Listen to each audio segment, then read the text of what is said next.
it's time to sit back and relax with your favorite drink. And listen.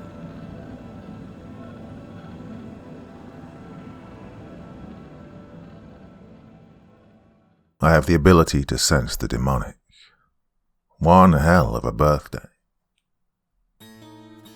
I've been having a difficult time typing all of this out.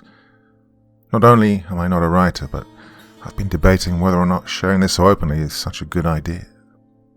I've had the ability to sense the demonic ever since I was a child, and that's the only reason that I could come up with as to why what had happened to me a week ago hadn't dragged me by the balls, descending me into complete, utter madness. No matter how many times I tried to keep it controlled, it didn't get any easier. I was 12 when I discovered what I could do. With no one to help me, I had to learn how to keep it hidden. I know that it must sound absolutely batshit insane, but it's the truth, whether anyone believes me or not. It was an hour after I'd showered and dressed when I caught a glimpse of headlights from Roland's Jeep as he pulled into the driveway.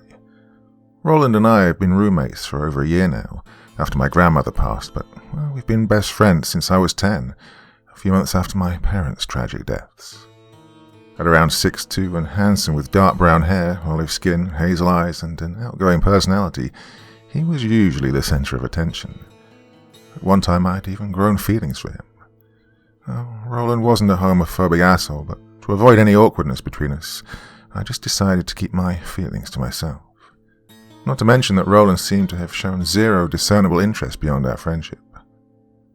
Roland smiled and waved as I made my way over. "Hey, Gavin. Sorry I'm late," Roland said as he reached over to move his duffel bag to the back seat. "Traffic was a freaking nightmare."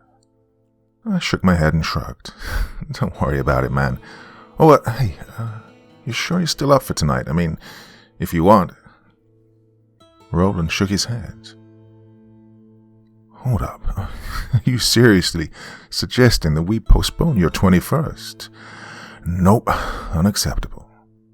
"Well, what's the big deal anyway?" I asked. "You know, I've had my first drink when I was 16. Well, not only that, but the pandemic really had narrowed the places we could go to. The bowling alley was open, so we decided that was the place to hang out." "Yeah, now you'll be able to drink legally like every other adult.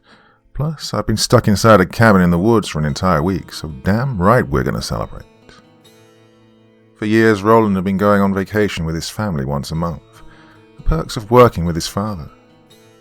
His whole family were close-knit, and they usually did a lot of things together, and sometimes I envied him for it.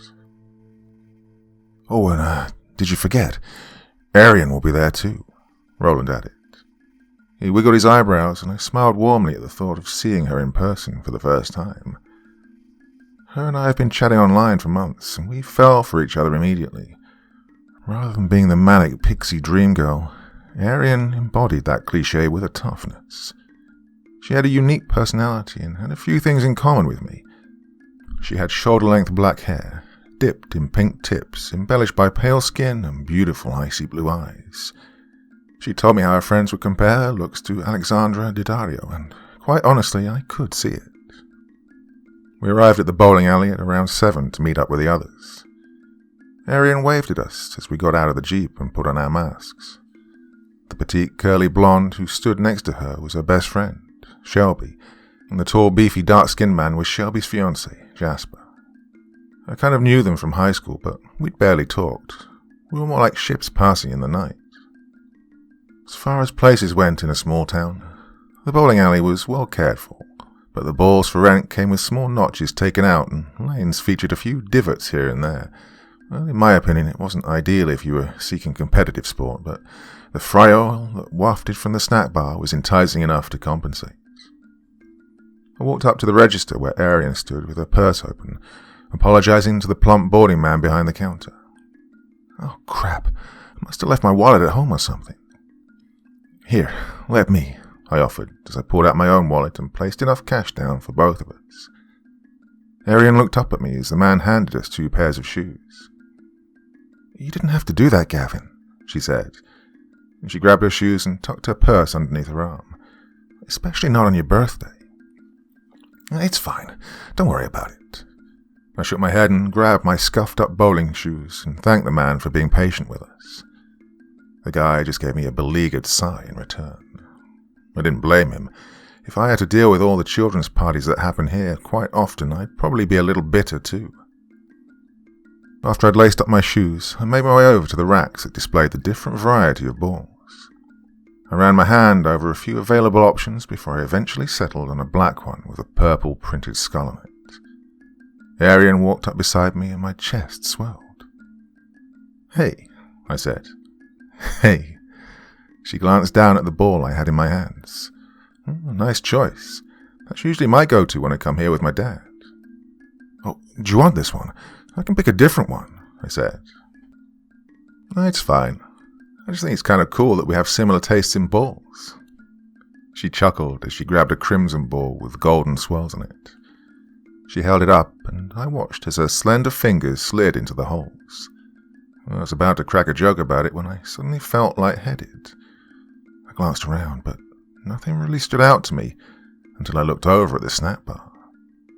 A tall, wiry man with shaggy blonde hair stood at the register with his back toward me.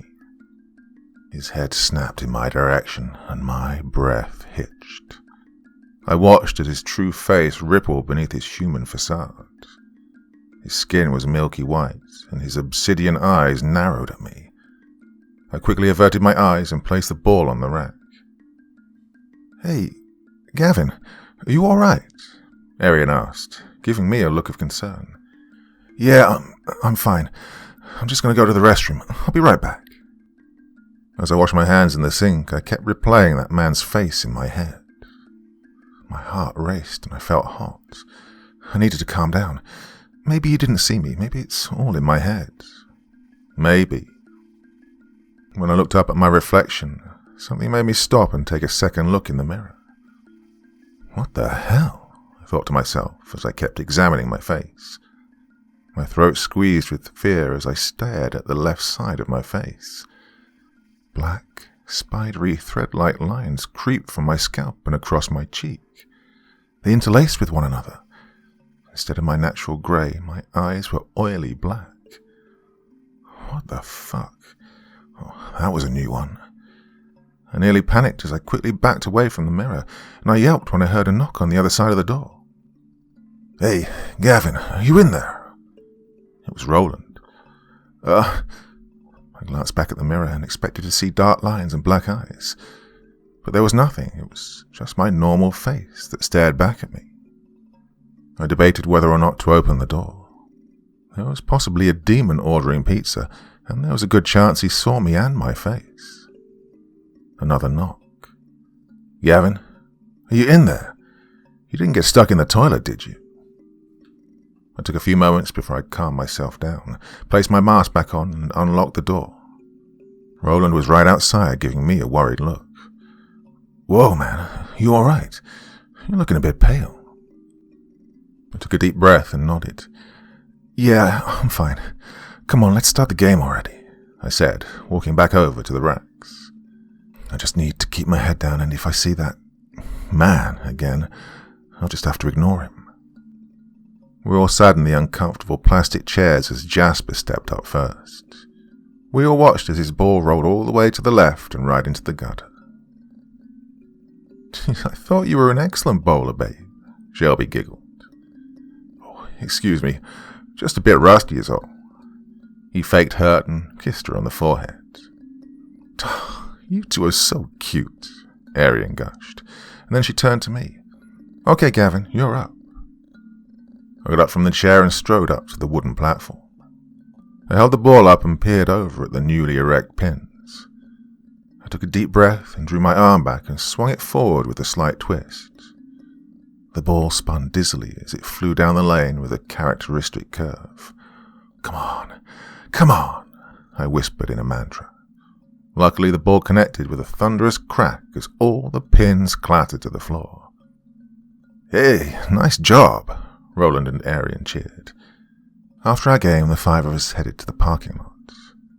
"So, what are you two doing now?" Jasper asked. I zipped up my jacket. "I don't know. Probably headed back to our place, I guess." Arian, who was walking close beside Shelby, twirled on her heels to face me. "You two should come back with us." I glanced over at Roland, who nodded. "Well, I'm up for it if Gavin is, since he's the birthday man." I turned back to face Arian. "Sure, why not?" "Awesome. It'll be fun, and hey, the night's still young." She winked and followed Shelby to Jasper's car, but not before texting me the address in case we got lost. After about 20 minutes on the road, Roland spoke up. "Oh, almost forgot. Will you reach back there and grab the black bag behind my seat?" "Yeah, sure." I grabbed the bag and set it in my lap. "Go ahead and open it." I loosened the red ribbon from the bag and pulled out a rectangular box. Nestled in the black crinkled paper was an obsidian blade. I brushed my fingertips over the silver wolf-shaped handle in awe. The overall length of the blade was 6 inches at most. It was inside a leather sheath pouch with a belt clip. Holy crap, this is...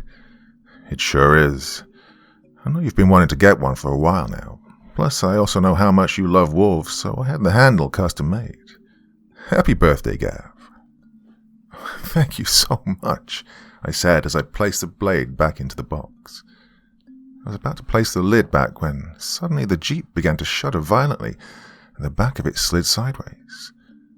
I jerked back in my seat and the box fell to the floor between my feet. Roland cursed and gripped the wheel as he reduced his speed and eased over to the shoulder of the road. "What the hell was that?" I asked. I looked out the window, but I couldn't see anything but trees.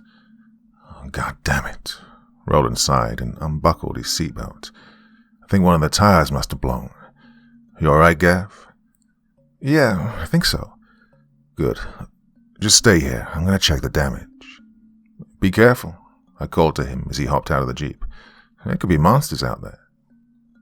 Roland turned around and gave me a wink. "Don't worry, Gav. I can take care of myself." I rolled my eyes. That's what they say in all the horror movies right before they die. Several minutes later, he opened the driver's side with a frown. "Just as I thought," he grumbled as he reached over to turn on the hazards. "Tires blown to hell." "Oh, damn. I guess somebody doesn't want us to party tonight," I said, sitting back in my seat. "Don't you have a spare?" Roland nodded. "Of course I do, but it might take a while. Call Arian and tell her what happened." "Oh, wait." I opened the compartment and handed him a flashlight. "You should probably take this since it's dark out." Roland looked at it for a moment and then took it, disappearing behind the Jeep again. I grabbed my phone from my pocket and dialed her number. It went straight to her voicemail. I tried again, but once again went to her voicemail. I looked down at the screen. No service bars. "Oh, you've got to be kidding me," I groaned in frustration. Roland came back and opened the door. "Good news is I have a spare. Bad news is that I don't have..." When he saw my expression, he asked what was wrong. "I can't get any signal. That just doesn't make any sense. I mean, I just had service a minute ago." Roland checked his phone as well. "Oh, crap. Same. Well, let's not panic. If I remember correctly, we're less than a mile from the closest gas station. We should head there and call for a tow. Maybe you can try calling her back." "Seems like a good plan," I said. I unbuckled my seatbelt, but before I got out of the Jeep, I opened the box and grabbed the blade. I attached the sheath to my belt loop and zipped up my jacket again, hiding it from view. Roland opened the passenger door and grabbed his duffel bag. We were halfway down the road when I smelled something acrid hit my nostrils. I took a tentative step forward and froze as my foot stepped on a large shard of broken glass. I turned to Roland, who stood rigid in place, his eyes wide. I followed his gaze to the left, and what I saw made my blood run cold. It was Jasper's car, or what was left of it. The front of the car was in a ditch. It smelled awful, and it wasn't the engine or cracked radiator. No, I smelled blood. Lots of it. The whole left side was damaged and open, as if something had ripped through it. The car was empty. I fought through the cold panic that washed over me. I stood with my hands on my thighs, and I started to dry heave. Roland looked around as if he was searching for something. "Okay, Gav, we need to leave right now." I stood up and gave him a confused expression. "Wait, what? No, we have to find them. They could be hurt or—" "Gavin." A high-pitched wail tore through the trees. It was feminine. Oh, God. Arian! Without a second thought, I bolted across the road towards the forest. "Gavin!" I heard Roland screaming for me to stop and come back, but I kept going. I wasn't thinking straight at the time. All I could think about was Arian and every worst-case scenario. My boots sloshed into the muddy ground, and I cursed when I slipped on a pile of leaves as I staggered up a small incline. This caught me off guard since there hadn't been a drop of rain all day. I quickly pulled out my phone and turned on the flashlight. I gasped as I spotted specks of blood intermingled with the dirt. I grimaced as a strong metallic scent hit me. I glanced down and noticed that there was a strange tint to the mud which seemed to lead further into the trees in front of me. In between two trees, I saw her. It wasn't Arian, though. It was Shelby. I gulped, and I tentatively made my way over to her. At the sound, she turned her head toward me, her frantic eyes red and blotchy with tears. She managed a weak moan, and the sound that came out made my chest tighten. Her whimpers were a bleak summation of what she'd gone through before I found her. Her jacket was shredded and covered in blood, and her skin was covered in deep lacerations. My thoughts automatically went back to that possessed man. What if he'd followed us and attacked them? What if he's still here somewhere? The rest of my thoughts were interrupted when I heard my name fall from her bloodied lips. Without hesitation, I knelt down and tried my best to console her as I carefully pulled her into my lap. Deep down, though, I knew that it was a pointless effort. I knew that by her bruised and broken body, it was too late to try and call for help, regardless if I had service or not on my phone. Her blood soaked into my pants, but I didn't care. I had the urge to find Arian, but I didn't want to leave Shelby here to die alone in the fray. "God damn it!" I cried. I looked back down at Shelby, who moved her head slightly upward to meet my eyes. Her torn lips opened and she tried to speak, but her voice was barely audible over the sound of my own heartbeat. I stroked her head. "Shh, don't speak." Shelby ignored me and tried again. I frowned as I bent my head down just enough so that I could hear her. "It's not," she gurgled. "It's not." Her whole body shook as she dragged in air. Her lips quivered, and then finally her shuddering chest eased. And then she was gone. The cold stillness of the woods pressed down on my heart. Tears fell as I placed her head gently on the forest floor and slowly got to my feet. I had to keep going. I broke through the trees and came upon what looked like an abandoned construction site. From the dirt-covered sign, the large building was meant to be a low-income housing complex with the same layout as a hotel. The area around it was barely lit up by the few streetlights. Part of the chain-link fence that surrounded the building was warped and bent as if something very large had ripped its way through it. I shivered. I spotted Arian's purse by the fence and ran over to pick it up. She must be here somewhere. I made my way down the dirt road toward it. I rounded the corner of the building quickly, frantically searching for a way inside. I almost didn't notice that someone had crossed my path until it was too late, and I barely registered the blood-soaked clothes before we collided. Fortunately, I managed to keep my balance and I grabbed the other by the arm. I gasped in relief when I realized who it was. "Holy shit! Arian!" "No!" Arian screamed as she struggled to wrench herself away from me. "Let go of me, you sick—" Arian, stop. It's me, Gavin. At the sound of my voice, she calmed down and glanced up at me. Arian threw her arms around me and buried her tear-stained face in my chest. Oh my God, Gavin, she sobbed. How did you find me? Is Shelby and Jasper alive? What? Hold on, Arian. I cut her off. What happened? Are you all right? She nodded. Yeah, the blood, it isn't mine. We crashed and something attacked Jasper. Shelby and I ran into the forest, but then I lost her and came here. There's an entrance there and I hid, she said as she pointed to a large rectangular window. We need to go. Whatever attacked us is probably still around. I nodded and hoped that by the time we got back to the main road, Roland had been able to call for help. I placed my phone in my pocket. I didn't want to risk the light attracting whatever was lurking in the trees. I reached to take her hand in mine, but before I did, I saw something pass over her face, just like the man's had. Her skin was grey, her eyes inky black, and her mouth split open, revealing razor-sharp teeth. I suddenly screamed and pushed myself away from her, dropping her purse. What's wrong? She asked, startled. She stared at me with human eyes and a human frown. Your face, I stammered. My face? What's wrong with my face? She asked as she took a step forward. Don't come any closer. I know what I saw, Arian, I screamed. No, not her too. Wait a minute, if I was able to sense the man right then and there, why wasn't I able to do the same with her? Well, the reaction I expected from her would be confusion or anger, but none of that happened.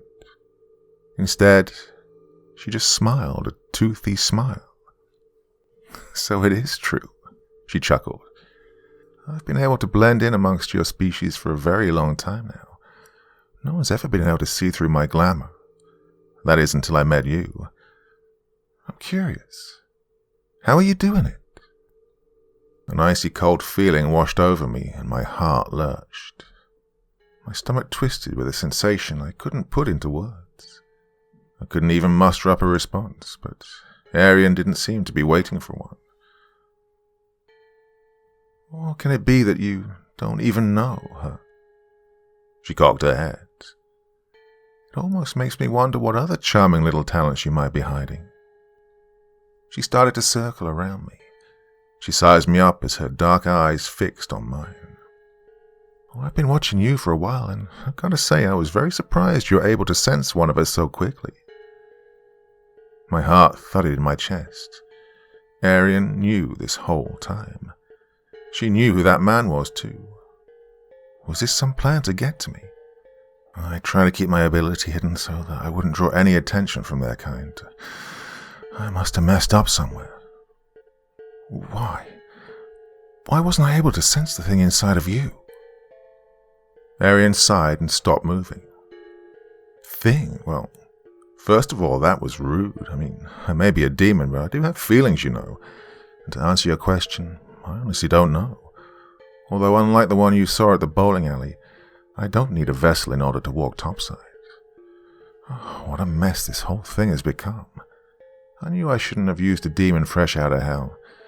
They have more of a difficult time controlling themselves. Collateral was unavoidable. My eyes widened as the jarring realization slammed into me. It was you. I took a few steps back. You're the one behind all of this. Arian crossed her arms over her chest. Wow. Congratulations, you figured it out. I clenched my fists and stood there, horrified by her blatant disregard for her friends. I wondered for a moment if the real Arian was in there somewhere, experiencing the horrors this thing did. Tell me something. Is she still in there? Didn't you listen to anything I just said? The girl you've been talking to has been me all along, genius. The real Arian's gone. Now, you can either come with me willingly or... I'm not going anywhere with you. Roland's called the cops and they'll be here soon. I really hoped she would fall for the bluff. Oh, I highly doubt that. While you were running through the woods like an idiot, you left your friend alone and vulnerable.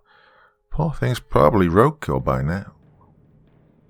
At that moment, rage poured through me, hot and fast as it twisted inside me and set me alight with the strength and burn of it.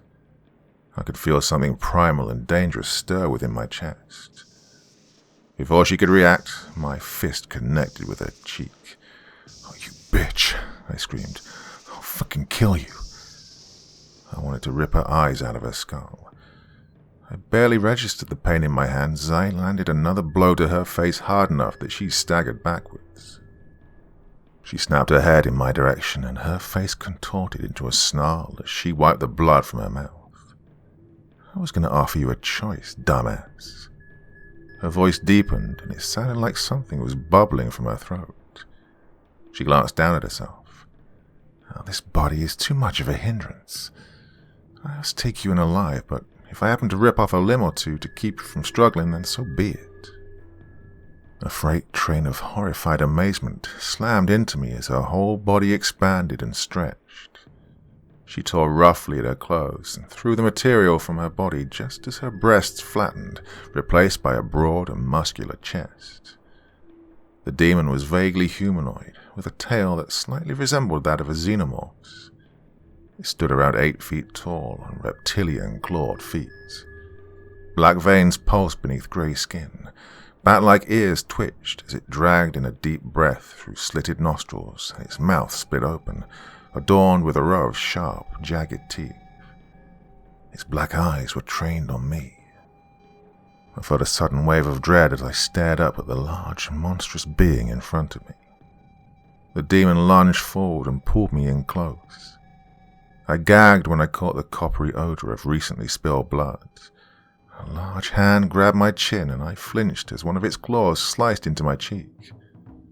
I cursed as I threw myself backwards and tugged hard, but it was as useless as a fish struggling on a line.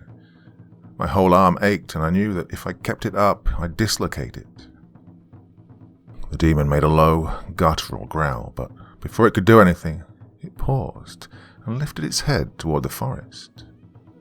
While it was distracted, I managed to get underneath my jacket and loosen the dagger free from my waistband. I plunged the blade into its neck. Blood spilled from the wound, and the demon let out a roar so loud that it made my insides shudder. It released me and recoiled. It thrashed on the ground as it grabbed at the blade. Everything hurt, but I managed to get on my feet, and even though it was tempting, I didn't stick around long enough to admire my handiwork. I also felt a wave of sadness, knowing that I wouldn't be able to get my blade back. Ignoring the pain, I turned and bolted toward the building. I made my way over to the window and quickly hauled myself inside. Without any hope of rescue, I had no other choice but to find someplace to hide.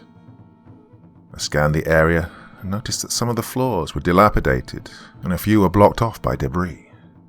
The ceiling sagged in some places, and it seemed that the creeper vines were all that held them up.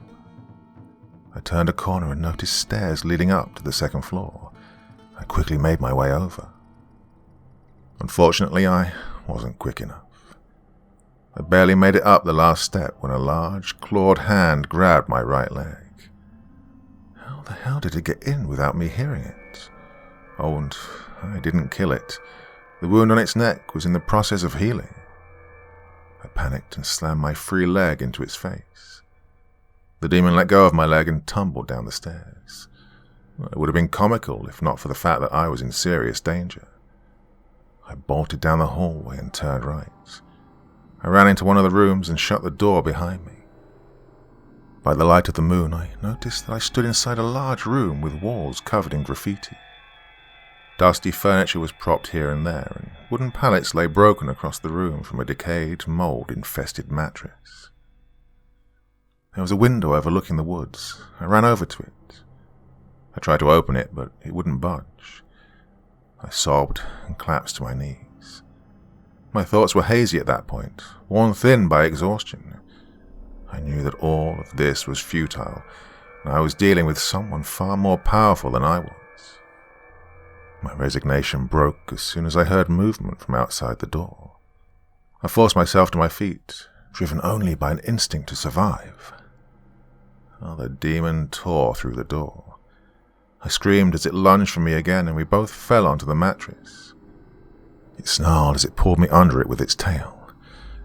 The demon lowered its head, and I managed at the last moment to wrap both my hands around its throat in order to try and keep its demonic mess of a mouth at bay. I could feel its hot breath brush against my face, and the tendons and sinewy muscles in its neck bulged. The demon suddenly paused, with its jaws open inches away from my shoulder. It hovered there for a moment, unnaturally still for a predator that had already caught its prey. An oddly unfocused look passed over its face, and it growled. "What the hell are you?" Before I could say anything, a loud, angry roar reverberated around us. I blinked as the demon was thrown off of me. My vision refocused, and my eyes landed on the two large figures in the middle of the room. The second one was a creature almost the same height as the demon. The beast was bipedal and also vaguely humanoid. Its fur was dark and coarse along its arms and legs, but soft and lighter on its chest and abdomen. His legs jutted out of human hips, but his feet were large paws. His ankles had the forward hock joints of a wolf. His body was wide and muscular, but he still retained an almost slender shape. And his face was nightmarish. A werewolf. I looked between these two powerful beings, and that was the moment I truly found out that humans never really held the top of the food chain. And if that wasn't a giant kick to the evolutionary chain's balls, then I don't know what was. The two of them collided. The werewolf managed to pull the other into a headlock. Its golden eyes pierced into me for one heart-stopping moment before he flipped the demon over his head. I could have sworn that the whole place vibrated from the impact. The demon rebounded onto its feet with a snarl, and both of them sprang away from each other. I groaned as I moved into the shadows, relieved that they were too preoccupied with trying to kill each other to pay any mind to me. The werewolf snapped his jaws and launched himself at the demon. The demon dodged the attack and threw the werewolf down onto the pallets with a sickening crunch. I bumped my arm against something and winced. The demon turned its head back to me and advanced. I panicked and scurried backwards. The werewolf rolled off the broken wood and grabbed the demon by the tail. It managed to dig his fangs into the demon's shoulder. With a shrill cry of pain, the demon twisted and took another swipe of its claws down the werewolf's chest. The werewolf howled and backhanded the demon across the face, and the force sent it reeling into the wall. The werewolf moved toward me in a protective stance, his eyes trained on the demon lying in the hole in the wall. The demon slowly got to its feet, and with a rage-filled beastly roar, it launched itself out of the window. I stood up carefully and turned my gaze to the werewolf still in the room with me. "Thanks," I stammered. We're cool, yeah?" His golden eyes seemed to look over me, and then he growled. "Nope." God, think, Gavin, think, I thought, looking wildly around the dark room for an escape. I glanced over at the window and ran over to it. I hoisted myself up onto the thin rectangular ledge of the window, and even though I wasn't religious, I prayed to whatever deity that I didn't simply topple over to my death. I cried out as a clawed hand latched onto my left leg. In my haste to kick out of his grasp, my hands lost their grip of the roof below me. I felt several claws slice into the skin of my leg as I fell backwards, over the roof and down to the gravel below. I could have sworn the beast whimpered, but the pain was too much, and darkness pulled me under. Part 2. The Cabin in the Woods. My eyelids felt as if someone had threaded tiny anchors into each of my eyelashes, impossibly heavy and unwilling to move. I imagined that I'd be tearing skin as I peeled them open to blink for the first time in what felt like days. I licked my lips and noticed how dry they were. I dragged in a deep breath and I slowly opened my eyes.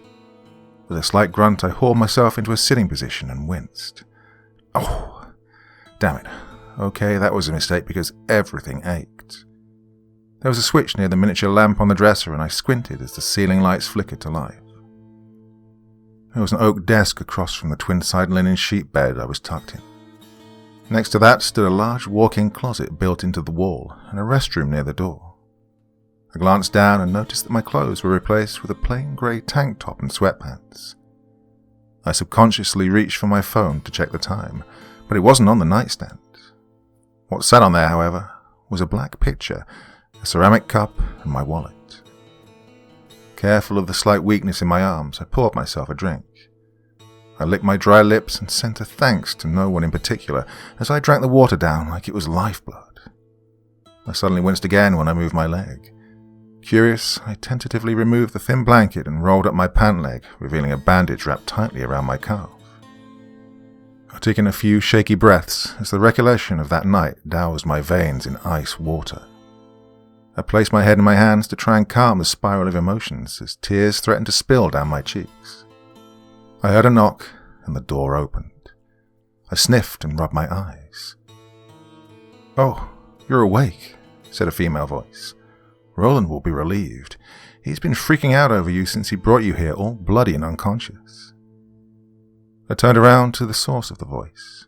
A petite young woman with curly, shoulder-length brown hair, tanned skin, and grey eyes stood in the doorway. She wore black scrubs and a grey mask, carrying a steaming cup in her hands. She closed the door and walked over to me.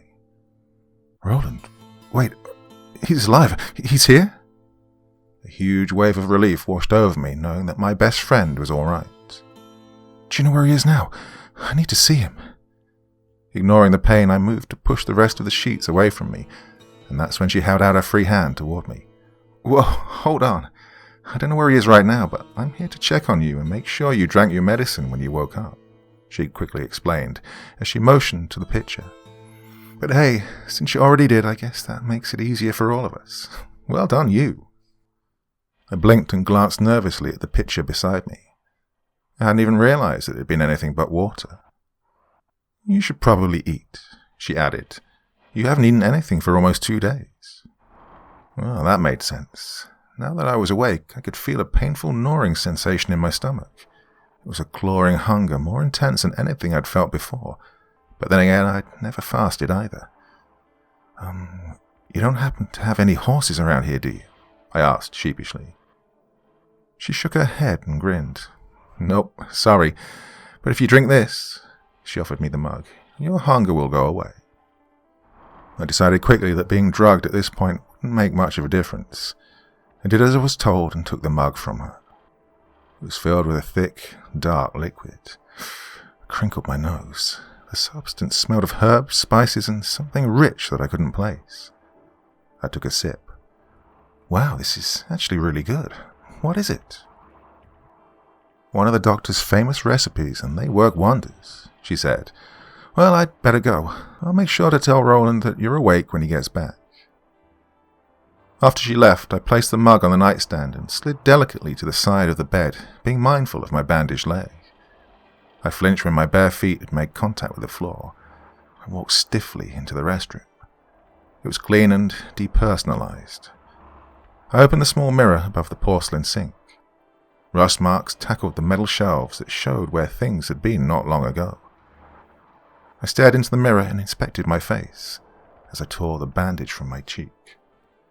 When I turned my head, however, the area where that demon had sliced me looked more like a small scratch. The skin around it was still a little tender and pink.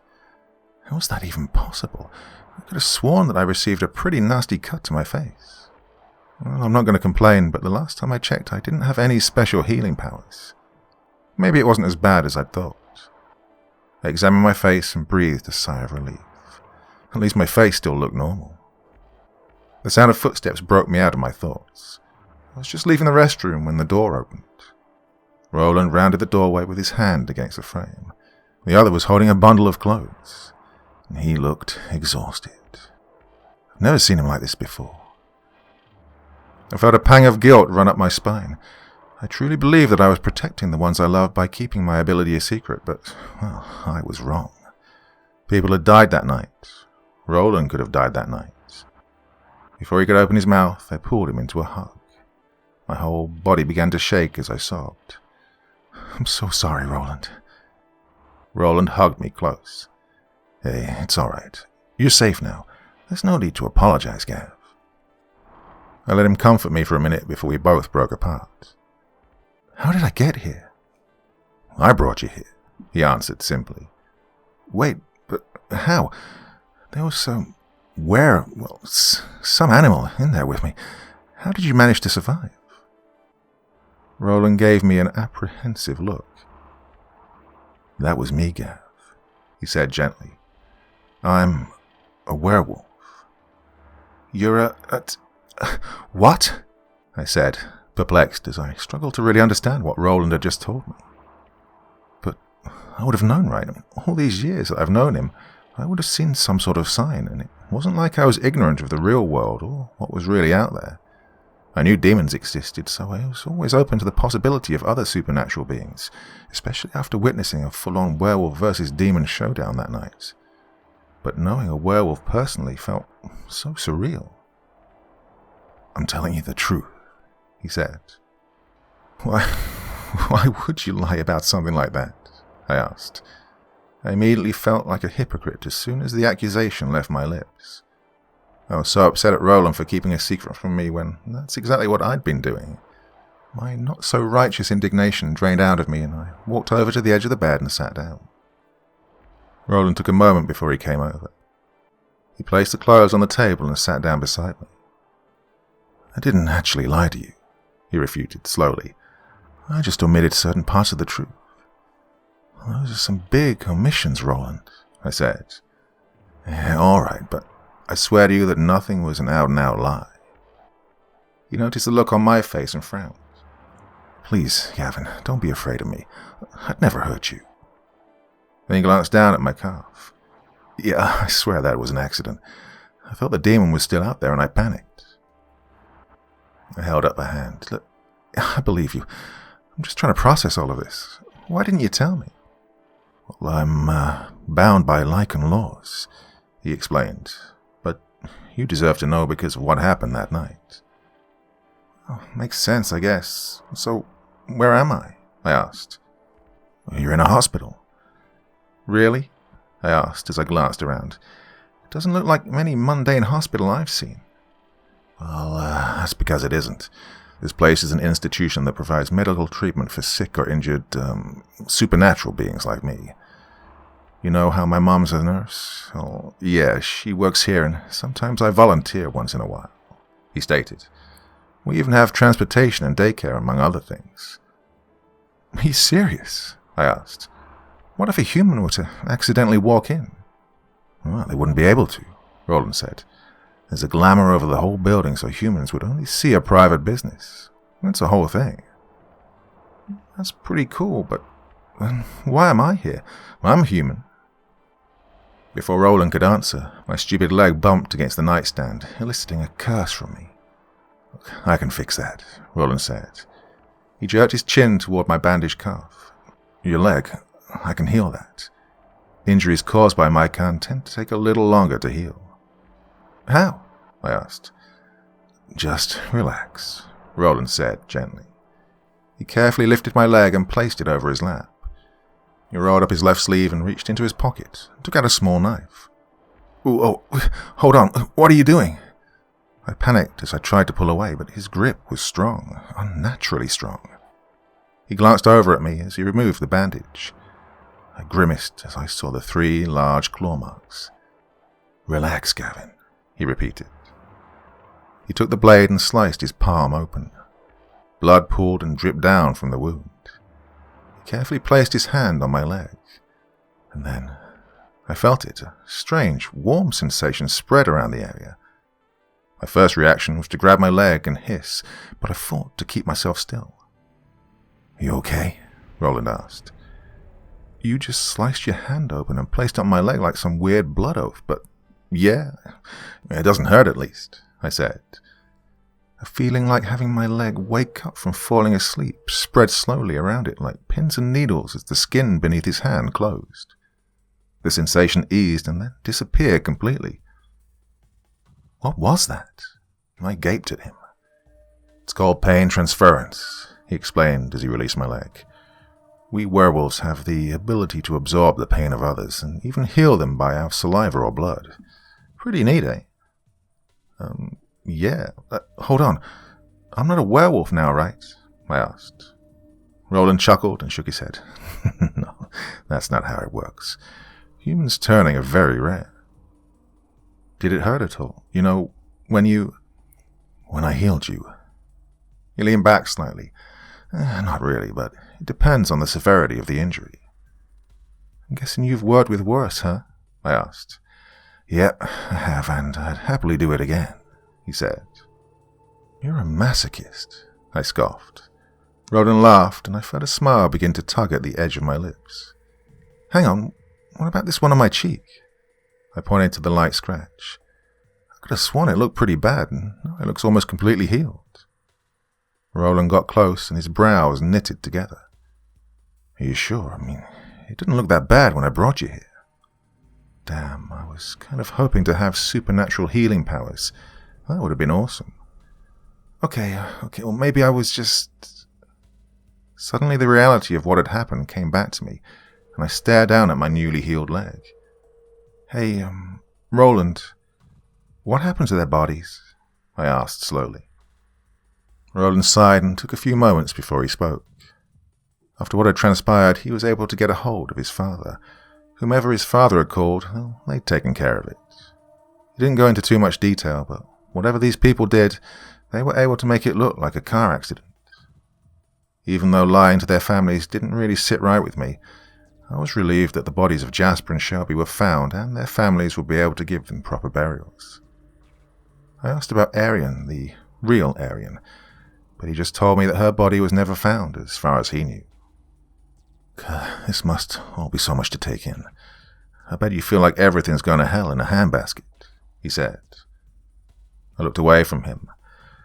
To a normal person, it'd seem that way, but I've been dealing with it since I was a child. What do you mean? Roland cocked his head. I've been able to sense demons ever since my parents' deaths, but now for some reason it's getting harder to control. That night the demon said it needed to take me alive, but I don't know why. Jesus, Gav. I didn't know, he said. No one did. I mean, who would have believed me? I believe you, Roland said as he patted my shoulder. So will my father. Oh, that reminds me. After you're dressed, he wants to see us. My eyes widened. Elijah? Roland nodded. Yeah, he's the pack leader. Well, of course he was. Who else but Roland's imposing father would be the alpha werewolf? Roland and I left after hours. Part of me was curious as to what kinds of supernatural creatures they had for patients, but Roland decided that we should go out the back door. After an hour, we pulled up to the edge of the property line. Before we continued down the road, Roland turned to face me. All right, Gavin, I need you to listen to me very carefully. Yeah, sure, I said, warily. Whatever you see, just don't panic. You're safe here, he said. I won't, I said. I doubted that I convinced him, since I didn't even convince myself. I briefly wondered if his wolfy senses could detect dishonesty, but I didn't ask. Are you sure? He said skeptically. You look a little shaken. Look, if it'll make you feel any better, don't look out the windows, he said as he began to drive down the road. Well, curiosity got the better of me. I turned to look outside, and I instantly regretted it. Several pairs of amber eyes watched us as we made our way down the road. I quickly averted my eyes. Street lamps lined the road as we drove deeper into the woods. The beasts that were lurking in the trees had vanished, but the feeling of being watched stayed. There were a few cabins that I could see scattered throughout the trees, and dirt paths trailed between them. They were spread out, and some of them looked well lived in, with small gardens filled with a variety of little trinkets. We pulled up in front of a massive lodge overlooking the lake. Even though I've known Roland and his parents for years, never once had I visited this place. His parents were like family to me, and now that I think about it, I kind of felt a bit hurt that the ones I trusted didn't seem to trust me with this until now, but I also understood that they had their reasons. I kept close to him as we made our way up the steps. The doors to the lodge were heavy oak, carved with beautiful forest patterns. Roland grabbed his keys and unlocked the doors. The doors opened up into a large room with a high ceiling. A chandelier made out of deer antlers hung in the center. Comfortable-looking chairs and cushions sat around a wide circular table in the center of the room. There were also leather couches in front of a marble fireplace mounted into the wall. The floor was some sort of shiny stone, maybe granite. There was a staircase leading up to the second floor. The whole place seemed well lived in. This is where my father holds PAG meetings. The hallway through the doors to the left leads to the kitchen, and upstairs is where my family sleeps. There's 20 of us in my father's pack, and some actually live here, he explained. I was about to say something when someone entered in from the kitchen. The guy looked to be about our age, with shoulder-length dirty blonde hair, pale skin, and green eyes that were narrowed in my direction. He crossed his arms over his chest. "Emery," Roland said as he moved closer to me, "do you know where my You should have called, Roland." The guy, Emery, scowled. Roland sighed, clearly annoyed. "I already informed my father. One of the demons had some ability to cut service to our cell phones. There wasn't any time to come up with a plan." Emery ignored him and took a few steps forward and jerked his chin in my direction. "You even exposed yourself to a human. You of all werekin should know better." Roland suddenly bared his teeth at Emery, and I could have sworn that his eyes turned an amber color. "I told you that I had no other choice," he growled. Emery's eyes also seemed to bleed amber, but he took a step back. For some reason they were after him and were ordered to bring him back alive. And my father wants to know why. "You've got to be joking, right?" Emery scoffed. "Why the hell would demons want a human kid, and a weak-looking one at that?" I've had a prickle of annoyance at this asshat's insults. "I'm 21, actually," I said calmly. "Don't insult me again. If you haven't figured it out, I've had a really bad couple of days." "Is that a threat?" Emery growled. "Back off, Em," Roland warned with a growl of his own. He managed to wound one of them, and he fought to stay alive long enough for me to get to him. "No." Emery's face tightened. "You're the one who—" "Enough." A booming voice filled the room, dripped with authority. The three of us paused, and Roland and I turned around. Elijah and his wife Natalie eyed us from the entryway. Natalie was tall and slender, but was still inches shorter than Roland. Her auburn hair spun in ringlets past her pale skin. Her hazel eyes relaxed as they settled on mine. Elijah was a tall, muscular, dark-skinned man with short black hair speckled with grey. His dark brown eyes narrowed. Even though Elijah's physique was imposing, he was a really cool guy if you knew him personally. I guess as the alpha male, he had to be fierce, stern, and at times deadly. The realization that Roland, my best friend, was a werewolf really brought a definite undercurrent of excitement. The heart-stopping terror that had happened a few nights ago faded into interest, into thrilling newness, like playing a new game for the first time or unlocking an achievement. Only better, because this was real. Also scarier, because this was real. Elijah cleared his throat. "I'm going to talk with Gavin," he said. "Alone," he added, firmly when Roland began to follow. Emery left first, not even giving me a second glance. Natalie gave me a quick hug. "Oh, my goodness, I'm so relieved that you're all right, love. Roland, sweetie, I'll need your help with something in the shed," she said as she headed toward the kitchen. Roland gave me a reassuring smile and followed his mother. "Come and sit down, Gavin," Elijah invited. I still felt slightly irritated after everything that had just happened to me. Being angry was easier than being upset, but Elijah didn't deserve either from me. I sat down on the couch near the fireplace. A lump formed in my throat and I placed my head in my hands. "I'm sorry," I apologized. "I didn't mean to cause any inconvenience or—" Elijah sat down next to me and placed a hand on my shoulder. I don't blame you, son.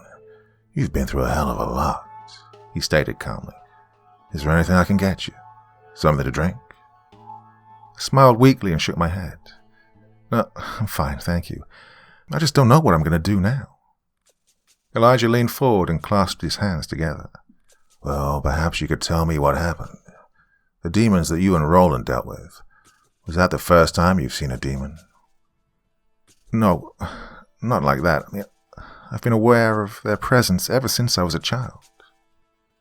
Elijah asked me to elaborate. He listened very carefully as I spilled the beans, and he never took his eyes off mine. Elijah's brows knitted together. I know that this next question may be personal, but I need you to answer if you can. I nodded. Did anyone in your family have this ability? Your mother or father, perhaps? Well, no, not that I can remember. I mean, my family were completely normal, I answered. Are you sure? A little voice whispered in my head. You were only a child when your parents died. You were barely old enough to know anything about them. Elijah pursed his lips. Normal people, well, you were very young when your parents died, so it's likely one of them could have passed his ability to you. However, this is all just speculation on my part. I slumped back against the sofa. He continued. Demons are repulsive beings, and not usually known for keeping a human alive unless it's to possess them. This situation is truly very odd.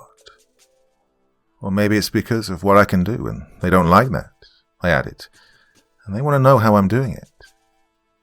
Elijah patted me on the shoulder again and stood up. That's a definite possibility. Do you think it's safe for me to go home? I asked. Elijah shook his head, concerned. No, at least not until I have someone go over and check the house. We have a guest room available for you. Even though Elijah used to own the house, I wasn't at all sure I wanted someone I didn't know in our home. But there was no reason for me not to trust him. I was just being paranoid. Surprisingly, the last question that came out was, why did you allow Roland and I to become friends? I mean, weren't you worried that I'd find out the truth about you? And there were a few in the pack who believed it wasn't a wise decision, but if some of us are to live among humans, we can't shut ourselves off from them entirely. We even have methods of concealing ourselves, he said. Now I'll have someone take you to your room. Tomorrow I shall do what I can to find out why demons have taken such an interest in you. I nodded. And I suddenly longed for those days when I pretended to live in ignorance. After what had happened that night, I'd probably never feel safe again.